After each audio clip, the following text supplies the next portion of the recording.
Hey! Stop! Where do you think you're going? Come back here, give me this. We've covered many silly shows on this channel, like South Beach Tow, Airplane Repo, MILF Manor, Lizard Lick Towing, The Liquidator, Cajun Pawn Stars. Okay, you know what? They're all pretty silly and bad now that I think about it. But some more than others, and the show we're looking at today is no exception. A show we've watched not too long ago. Mystery Diners. I'd say the most insane of the more silly shows that we've watched is South Beach Tow, just because of the absurdity.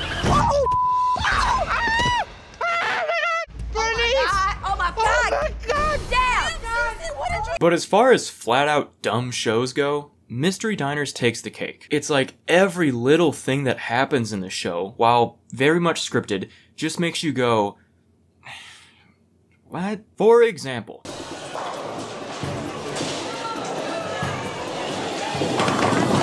but lately I've oddly had a craving for this show, so I looked around at some episodes and stumbled upon the Lobster Restaurant Conspiracy episode. Yeah. You got my order in there? Yes, it's the bottom bar. There's a scam going on. So that'll be 40? I'm sorry, I don't take credit cards. Cash on. So just a heads up, there is no lobster available at all today. What the f is wrong with this kid? So as we begin to discover, of course, some trouble is afoot. That's how the show works. But I was shocked when I found out just how much malarkey is going on in this restaurant and their apparent business empire. Because they own a lot of businesses. You will see. Yes, Charles Stiles, Mystery Diners. Marilyn Sloshback, Marilyn? my brother Richard. Richard, pleasure. And this is Langosta Lounge on the Asbury Park Boardwalk. Welcome. Langosta is a place where people come to get away from life. We call it vacation cuisine because when you're here, you kind of feel like you're on a vacation. People always ask, well, what's your favorite thing on the menu? I just look at it and say, lobster curry.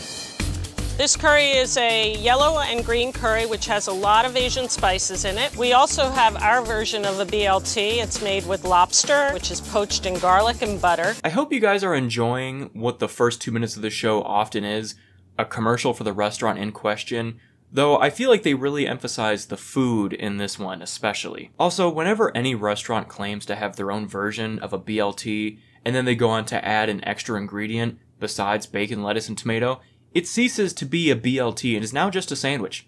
Just a normal sandwich. We also have a wonderful brunch dish called Eggs Marion. This is a combination of lobster and shrimp sautéed with garlic. I will say, for this being a dumb show about investigating restaurant staff, they sure do understand the art of food cinematography. I think they hired someone that does that professionally. Because anytime I've ever tried to take pictures or videos of food, it just looked like it was yanked from a morgue 5 days ago.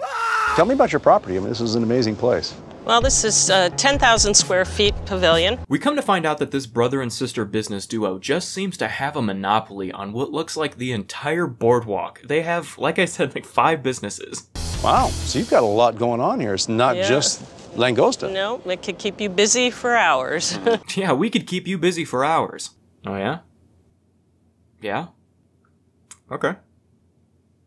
Okay, anyways. You addressed some concerns about missing lobster inventory. Can you elaborate on that? I saw that the inventory and the amount of money coming in for lobsters weren't jiving. You know, we spend $10,000 a week on lobster. So if we have losses there, that's a really big dollar amount in our bottom line. So our main mystery today is the restaurant having an issue with the number of lobsters coming in versus the lobsters going out. The books aren't adding up. And our first suspect is the manager. Not for any particular reason, they just said, well, we might as well start with the manager. I guess that makes sense. Obviously, that's the right place to start, is with your manager. So now it's time to rig the place up with cameras and hire a private investigator. Remember what I said, we are soon going to find out that this is all just the tip of the iceberg.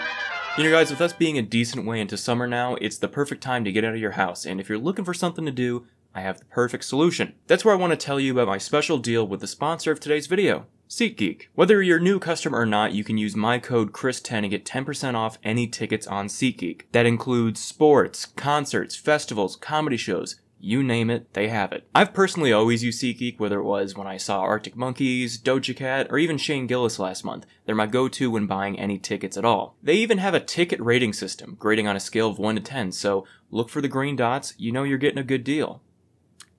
And the red dots for a bad one. I think and hope you can remember that. And every ticket is backed by their buyer guarantee, which means only with SeatGeek can you return your tickets ahead of time with swaps. So if you're someone who buys tickets for any event, download the SeatGeek app on your phone and add code Chris10 to your account for 10% off your next order. Remember, this is if you're a new customer or not. Also, this offer is only available for a limited time, so I'm just saying, I wouldn't wait. That's just me. That's just me. Thank you so much to SeatGeek for sponsoring, and now back to the video. Richard, Marilyn, welcome to your control room. Oh my god, this is probably the most thrown together last minute HQ they've done yet. This does not look safe. It looks very dangerous. Whoa. If I were them and I walked up and saw the stairs leading down to this busted up cellar doorway, I'd be like, you know what? We could just do this over Zoom. That's fine. We have your main entrance, your kitchen, dining area, front and back exteriors, and the boardwalk pier. And we even hit a camera in your lobster tank.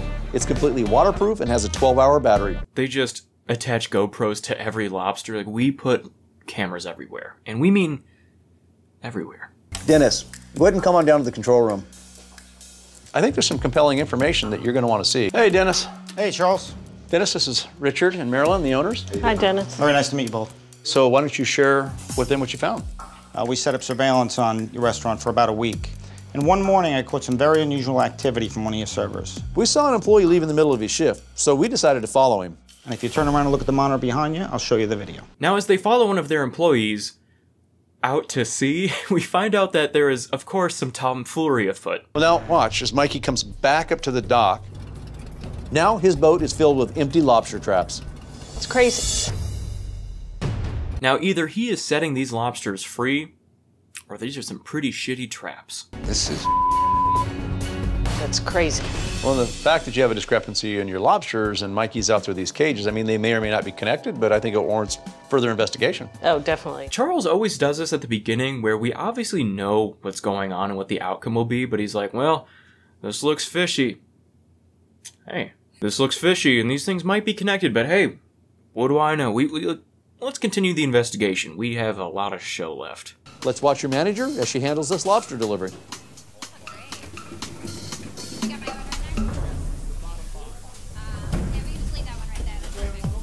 So what does she mean by my order? No idea what that means. If your manager's abusing her position, then that's definitely related to your problem. that's Looks like your waitress Sam is about to wait on that table. Let's listen in. Hi guys, how are you? Welcome to Linguista Lounge. Have you been here before? It's your first time. You gotta try the lobster. It's really good. Try the waiting seats next door. They're like really unique. They like bring a lot of attention. Just saying, like everyone is waiting. Well, Sam did a good job with her table, but let's check back in with Mikey.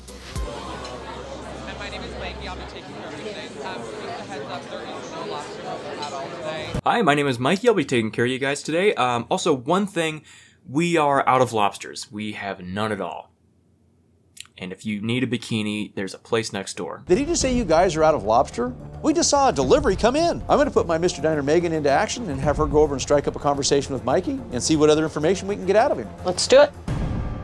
Megan, I want you to go over and strike up a conversation with Mikey and get his views on lobsters. My favorite part about this show is when they send in their mystery diners, or oftentimes it's just waitstaff, and then Charles makes them have wildly specific conversations with the current employees about what's going on, trying not to seem suspicious at all.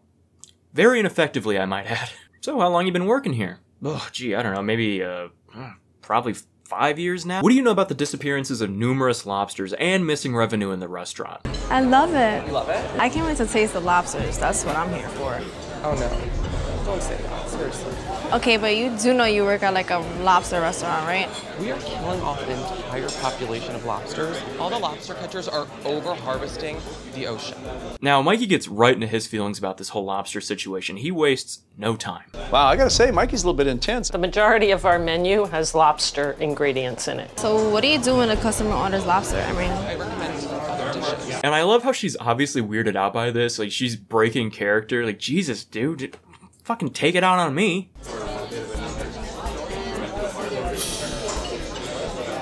Ah, the famous Charles Styles lean in and squint that we see a few times every episode when something is fishy. I can't use that again. No, Is that normal that she'd be promoting bathing suits tableside? No, and those aren't even our bathing suits. I buy for the shop. I've never seen those. So those aren't from Lightly Salted? No.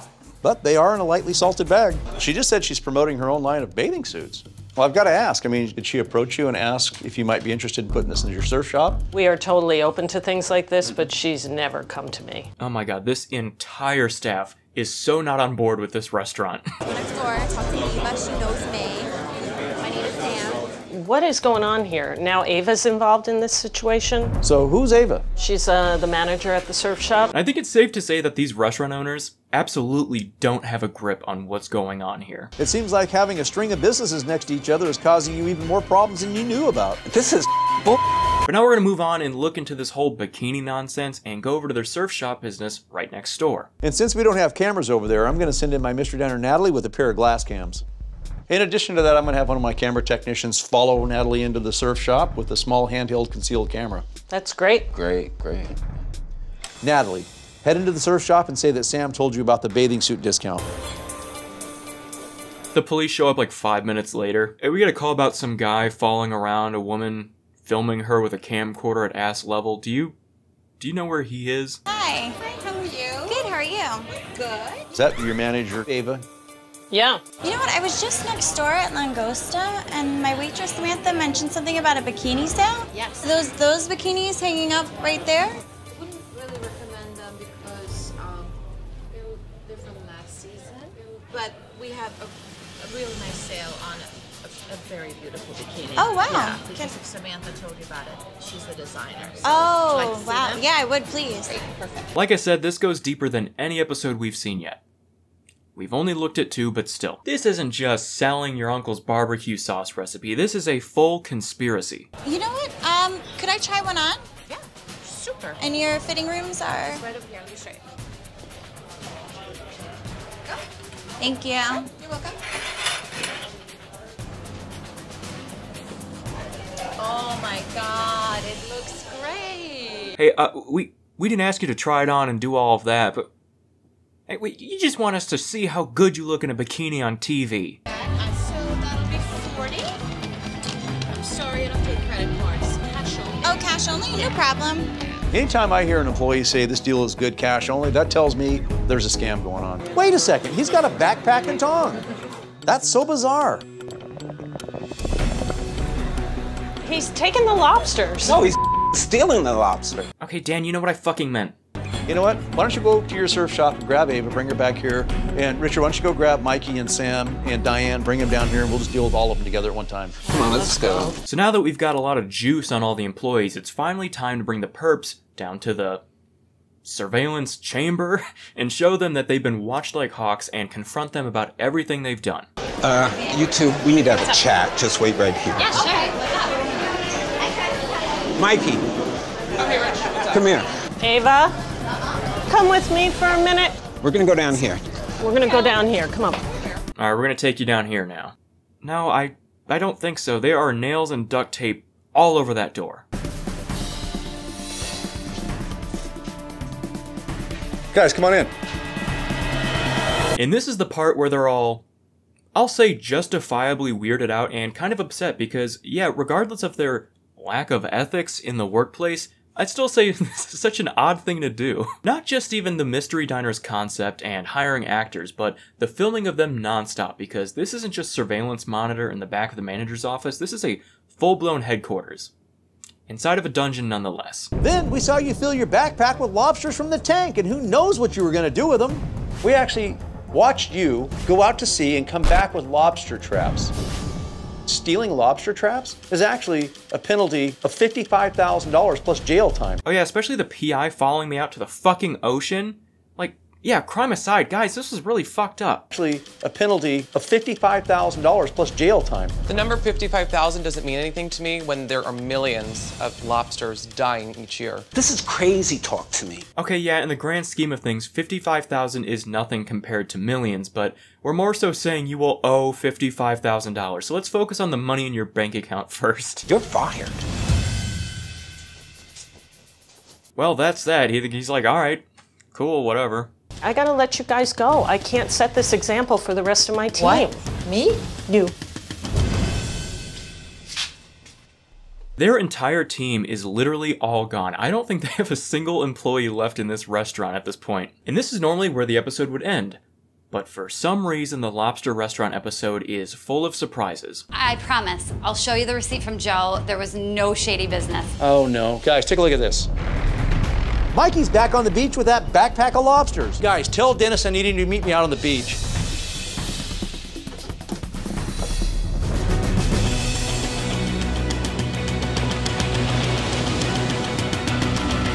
Mike!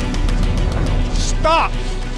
This is another thing about Charles. He spends most of the episode with probably negative charisma. He is the most plain guy ever, and I know I just made this joke last video, but the best way to describe him is he is basically every NASCAR driver put together on a load of lithium. But that lack of charisma is thrown out the window at the tail end of the episode, just like the last episode when he got all fired up at the nephew. You cannot distribute or sell that sauce here because I don't want my Uncle Terry to find out or hear about it, and you can't sell it. No. And now here he is, darting to the coastline, ready to tackle this kid into the sand. This is the most energy I've ever seen him have. I think he just gets it in spurts. He's like a deer. They can't run long, but when they run... We're at a loss for words, Mikey. Had to try. He's like, I don't give a shit, whatever.